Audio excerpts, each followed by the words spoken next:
एका हिऱ्याची ओळख करून द्यायला मला खूप आनंद. एन डी साहेबांचं आत्यंतिक त्यांच्यावर प्रेम आणि त्यांचं एन डी साहेबांवर प्रेम.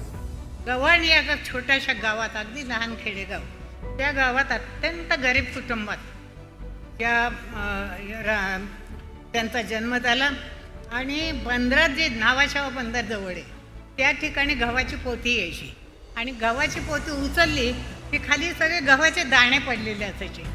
तेव्हा हा छोटा राम तो काय करायचा, तिथं जाऊन सगळे गव्हाचे दाणे गोळा करायचा, आईकडं द्यायचा, लाकूड फाटा आणायला जंगलात जायचा, दळण झाल्यावर भाकरी झाल्या तो जेवण जेवायला. साध्या शाळेत तो शिकला आणि नंतर पुढच्या शिक्षणाची त्यांना हे गरज होती. मग त्यांनी काय केलं की त्यांनी आमच्या कर्मवीरांचा मंत्र ऐकला आणि त्यांच्या अंगात उत्साहाचं वारं आलं. कर्मवीर म्हणत, चलनी नाणं हे शिक्षणाच्या आड येता कामा नये, तुम्ही कमवा, शिका आणि शिक्षक व्हा किंवा उत्तम शिका, पुढचं करा.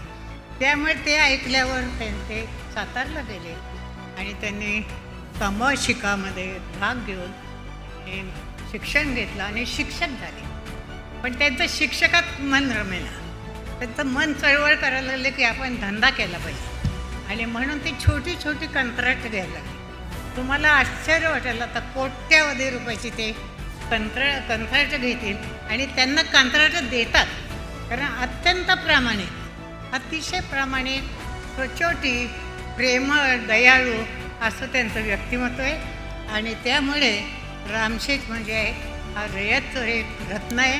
रयतचं केवळ नाही, आमचंसुद्धा एक रत्न आहे. आणि आत्तापर्यंत तुम्हाला आश्चर्य वाटेल, रयत शिक्षण संस्थेला 100 कोटीच्या वर त्यांनी देणगे दिल्यात. पण ते कधी त्या बाबतीत बोलणार नाही.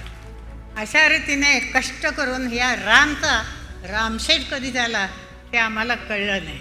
मला म्हणतात रामशेठ मला म्हणू नका, रामच म्हणा.